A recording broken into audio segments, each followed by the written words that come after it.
Kuya, tumawag kanina si Mami. Na-hospital daw si Celine. Salubong ni Grace kay Noel, nakagagaling lang sa meeting. Nakalimutan na niya ang lahat ng naisip na sasabihin kay Celine mula nang dalawin siya ni Julia noong isang araw. Nakalugyat ang utak niya sa tindi ng sampal na nakamit sa dating nobya, kaya hindi na niya nagawa pang tawagan ang asawa. Ha? Bakit daw? Para siyang binuhusan ng malamig na tubig sa narinig. Hinimatay daw sa eskwelahan kaninang umaga. Oh no! Bulala si Noel. Natampal niya ang noo. Oh yes!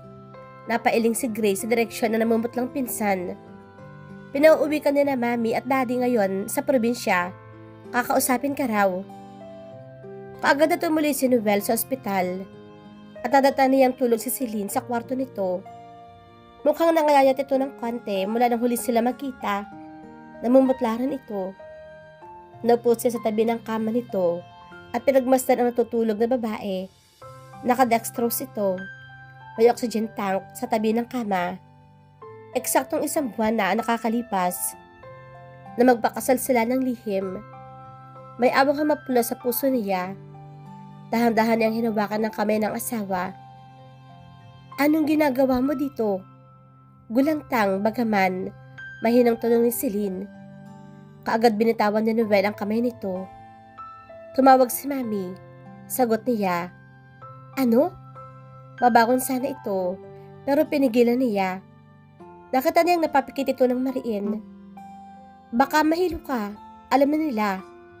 Tukoy niya sa mga magulang nila. Sa sinabi niyang iyon, ay tuluyan itong napahikbi. Hindi niya alam kung paano aaluin ang asawa. Inaabot niya rito ang kanyang panyo. Dali-daling suminga si Celine bago muling tumingin sa kanya. Paano nila nalaman? Humihikbi nitong tanong. Don't cry, alo niya. Naglakas sa loob na siyang haplusin ang buhok nito. Nagalungkat yata sa gamit mo si Tito Gaspar at itaazon nang sabihin ng doktor na buntis ka. Tapos, kinausap nila sina Mami at Daddy. Nagkausap na ba kayo ng mga tatay? Tanong nito habang patuloy pa rin ang pag-iyak. Yeah, nakasalubong niya kanina ang mga ito. Galit man ay nakuha pa rin magtimpi ng mga magulang ni Celine. Pinagtapat mo ba ang lahat? Hilakbot itong tanong. Not really, pero alman nilang nagpakasal tayo at buntis ka. Patuloy pa rin siya sa paghaplos sa buhok ng asawa. Mukhang nabibili na siya sa ginagawa. Mahina ang puso ng tatay. Baka atakihin kung malalaman niya ang buong katotohanan. Nakikiusap ang mga mata nito. Huwag na muna natin problemahin iyan. The important thing is, alam na nila. Sa laki ng hiyang nararamdaman niya ay napilitan siyang humingi ng kapatawaran sa kanyang mga biyenan. May mukha pa ba siyang ihaharap sa mga ito? Oras na maghiwalay sila ni Celine. Nagsasalita pa sana ito nang biglang bumukas ang pinto ng silid. Niluwa niya ng mga magulang nito, isang nurse at isang matandang babaeng doktor. Gising ka na pala. Masayang bati ng doktor. Ang mga magulang ni Celine ay tumayo sa kabilang gilid ng kama, kaharap ni Noel.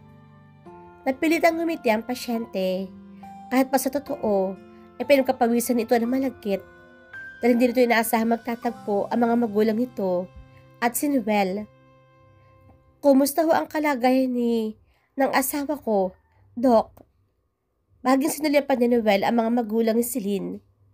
Parehong nakasimangot ang dalawa habang nakatitig sa kanya. Don't worry, she'll be okay, the doctor said. Celine just need a thorough examination dahil medyo mahina ang kapit ng fetus sa uterus niya. And as you know, hindi kumpleto ang kagamitan dito sa ospital. Niwala kaming ultrasound machine. There are good hospital in Manila. And I can refer you to a fellow gynecologist kung gusto ninyong doon magpakonsulta. Do you recommend that we take her to a city hospital? Tanong niya. Positive, sagot ng doktor. Sa ngayon ay hindi pa siya pwedeng lumabas. We have to establish their conditions. Baby and mother. before I sign up the discharge papers. Siguro bukas kung okay na siya ay pwede na. Sumulat ito sa prescription pad at binigay kay Noel ang kapirasong papel. This will help. Have her take it once a day, every morning after breakfast. Tumingin ang doktor kay Celine at tumango naman ang buntis sa sinabi nito. Bumaling itong muli sa kanya. Munting pasensya lang kay Mrs. dahil medyo masaya ang kanyang pagilihi. Iwasan siya ay ma-depress dahil pwede maging dahilan iyon para malaglag ang anak ninyo. She needs a plenty of rest, a healthy diet, and most importantly, lots of patience and understanding from the husband. And don't worry, ang pagtatabi during this time is fine. Ngumiti ito kay Noel. Just don't overdo it. Pinamulahan ng mukha si Celine, samantalang siya ay walang nasabi. Yun lang at lumabas na ang doktor sa silid, asunod ang nurse. Anong plano ninyo? Hindi ngumingiting tanong ni Mang Gaspar sa mag-asawa. Hindi pa nila matanggap na Aling Azon na nagpakasal ang anak nila sa kababata, linggid sa kanilang kaalaman. Hindi sana sila tutol ko ang mga ito magkakatuluyan dahil kilala nila si Noel mula pagkabata. Ang pagilihim ng mga ito ay nagpasama sa kanilang loob. Hindi sumagot si Celine. Nakatungo lang ito. Hindi pa nito kayang tingnan ang mga magulang ng diretso sa mga mata, lalo na ang kanyang ama. Si Noel na ang sumalo. Kung okay lang po sa inyo, tatay, nagkandabuhol niyang sambit. Padalhin ko si Celine sa Maynila para matingnan ng mga espesyalista. Ano? Tutol lang babae. Wala yun sa kanilang usapan. Tinignan niya ito na parang nagsasabing, let me handle this, okay? Hindi na ito umimik. Huwag ko kayo mag-alaala. Nay, tay. There, that was easier. May mga katulong sa bahay. Hindi ho siya mahihirapan doon. Kung gusto niyo ho, sumama na rin kayo. Hanggang umbisi pa niya sa dalawang matandang wala pa rin imik, pero matiim pa rin ang titig sa kanya. Oo nga naman, Nay. Sumama na kayo ni tatay para may kasama akong pauwi. Singiti si Celine. Hindi pa ito handang sumama kay Noel ng mag-isa. Hindi pa ako nakapag-file ng leave sa school. Bigla na alaala nito na baka magtaka mga magulang kung bakit bantulot itong sumama mag-isa sa asawa. Hindi kami buo si Mang Gaspar. Ibang gusto nitong marinig mula sa bagong manugang. Isang araw lang tayo doon, tay. Pamimilit pa ni Celine. Nang wala pa rin sumasagot. Tahimik pa rin si Mang Gaspar. Tanda na rin ang pagsang-ayon. Ilang sandali pa ay lumabas na ito. Kausapin ninyong mabuti ang tatay ninyo bago tayo lumuwas. Pahabol pa ni Aling Azon bago ito sumunod sa asawa. Hindi sila pinayagang lumabas ng doktor kinabukasan. Kinakailangan pa rin ni Celine na manatili ng isa pang araw sa ospital upang masiguro okay na siya. Pati na rin ang batang nasa kanyang sinapupunan. Sa ospital din natulog na magdamag si Noel. Sumaglit lang si sandali sa kanilang asyenda upang magpakita sa mga magulang. Ang mga magulang ni Celine ay umuwi sa bahay ng mga ito dahil hindi kaya ng katawan ng Mang Gaspar ang sobrang pagpupuyat. Kailangan makapagpahinga ito ng sapat at maayos. Bantulot man at walang bantay kundi ang asawa ay pumayag na rin si Celine. Wala itong magagawa kahit patumutol. May maiksing sofa sa loob ng silid at doon na lamang nahiga si Noel. Pareho silang alumpihit sa higaan. Ang lalaki ay hindi komportable sa kanyang higaan, samantalang ang asawa ay hindi mapakali sa ayos niya. Noel, tawag nito. Alam nitong gising pa rin ang nakapikit na lalaki. Umalikwas ka agad ito mula sa sofa. What's wrong? Okay ka lang ba dyan? Oo naman, sagot niya. Balik ka ulit siya. Are you sure? Mantulot pa nitong tanong. Sure na sure. Bigla silang nagkatinginan sa tinura nito. Pareho nilang naalala ang epekto ng mga katagang iyon. Pinamulahan ng mukha si Celine.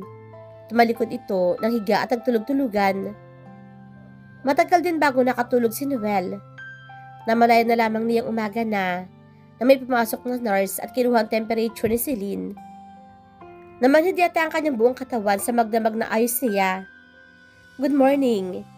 Masayang bati ng nurse sa kanya. "Pupunta si Doc dito mamaya at kakausapin kayo." Lumabas ito ng silid. Maya-maya dumating sa ospital sina Aling Azon at Mang Gaspar na may dalang pagkain bagaman may rasyon ang pagkain sa ospital. "Kumain na kayo, Celine, Noel." Aya pa ni Aling Azon habang binubuksan ang dalang basket ng pagkain. Inilagay ni Mang Gaspar ang dalang termos sa mesa. "Gumawa ang tatay ninyo ng hot chocolate. Mainit pa rin yan." Itinuro ni Aling Azon sa dalawa ang termos. "Ano bang dala ninyong pagkain, Nay? Nagugutom ho ako eh," sabi ni Celine. Ang tatay ni Celine ay naupo na sa sofa sa hinigaan ni Noel at nagsimula magbasa ng dalang dyaryo. Mas itong parang hindi nakikita ang manugang. "Paano hindi ka gugutumin eh? Kagabi ka pa hindi kumakain. Noel, parinig ka nga at tulungan mo ako dito." Tawag na Aling Azon sa kanya. Ipinatong niya ang nakaplastik na pagkain sa tray at binuksan. Garlic fried rice ang kanyang nakita. Ang sarap ng amoy, singhot niya. Iba talaga kapag si Aling Azon. Nanay, kanin pa lang yan." Lumapit si Aling Azon sa kanya at binuksan ang dalawang maliit na plastic container na hawak-hawak at ipinatong din sa tray katabi ng fried rice. Pritong tinapa at tomato salad. Wow! Meron pa ditong itlog na maalat. Binalatan ko na sa bahay para hindi makalat. Dagdag na Aling Azon. Kumuha si Noel ng tagi-isang plato at 2 pares na kutsara tinidor. Binigyan niya ang isang pares sa asawa. "Gusto mo ba ng hot chocolate, Celine?" Tanong niya. "Sige." Matipid na sagot ito. At ang simula na maglagay ng pagkain sa pinggan. Nabutang kagad ito ng inumin. "Kumain ka na rin, Noel, at pehadong gutom ka na." Sa sobrang pagmamadali kahapon, ay hindi ko malang natanong kung kumain ka na ba, ani Aling Azon. Samantala, wala parang imik si Mang Gaspar sa sofa. "Kumain ho ako kagabi nung sumagalit ako sa hasyenda." Sumandok lang siya ng pagkain. Takam na takam siya kanina pa. "Pinaghanda ho ako ni Mami." Sa narinig, ay bahagyang umubo si Mang Gaspar, pero hindi pa rin nagsalita. "Busin mo na Noel. Sayang naman ang sobra," sabi ni Aling Azon. Nabistado kung gaano kalakas kumain ng manugang. Nalaala nito noon, palaging simot ang pagkain kapag nasa bahay nila ang lalaki. "Namiss ko ang luto niyo, Nay." Sambit niya. Inalis na ang kanyang hiya at sinimot ang tirang pagkain sa tray. Napangiti si Aling Azon sa tinura ng manugang. Malapit ang loob nito sa kanya. At itinuturing na rin siyang parang anak. Dahil kay Totep, kahit yung hot chocolate, panako na sinulipan niya sa Mang Gaspar. Walang reaksyon ng matanda maliban sa maikling hint. Maya-maya do'y pupunta dito ang doktor at kakausapin ako. "Baka pwede na akong lumabas bukas," sabi ni Celine sa mga magulang. Tinapunan ni Aling Azon ang tingin sa Mang Gaspar. Wala pa rin itong kaimik-imik. May sasabihin daw ang tatay ninyo sa inyo." Kinuha na nito mula kay Noel ang tray at pinggan pinagkainan at inilapag sa bedside table. Sinimulang iurong ni Aling Azon ang mga pinagkainan at saka ibinalik ang mga iyon sa basket. "Gaspar, naghihintay ang mga bata." Untag nito sa asawang hindi pa rin umiimik.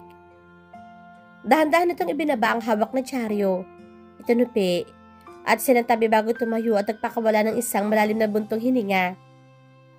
Inalis ito sa mga mata ang reading glasses. Pinunasan ng salamin, sa suot na polo at muling ibinalik iyon sa mga mata. "Naisip ko, yaman din lang, at nagpakasal kayong dalawa ng lingid sa aming kaalaman." Sinabay na nito pati ang mga magulang ni Noel sa katagang lahat. "Napag-usapan namin ng nanay ninyong ipapakasal kayo sa simbahan." Muntik na masamid si Noel sa kanyang iniinom na hot chocolate. Pakiramdam niya ay nalapnos ang buong dila niya Dulot ang init niyon. Oho, hayaan niyo po at kakausapin ko si na Mami. Ang totoo po ay naghihintay lamang silang makalabas sa hospital si Celine at makauwi ng bahay. Doon na lamang daw sila dadalaw. Hindi siya makapag-isip ng ibang marapat na sabihin. Tinapunan niya ng sulyap ang nakayuko, pero namumulang asawa. Alam niya na bigla rin ito sa narinig.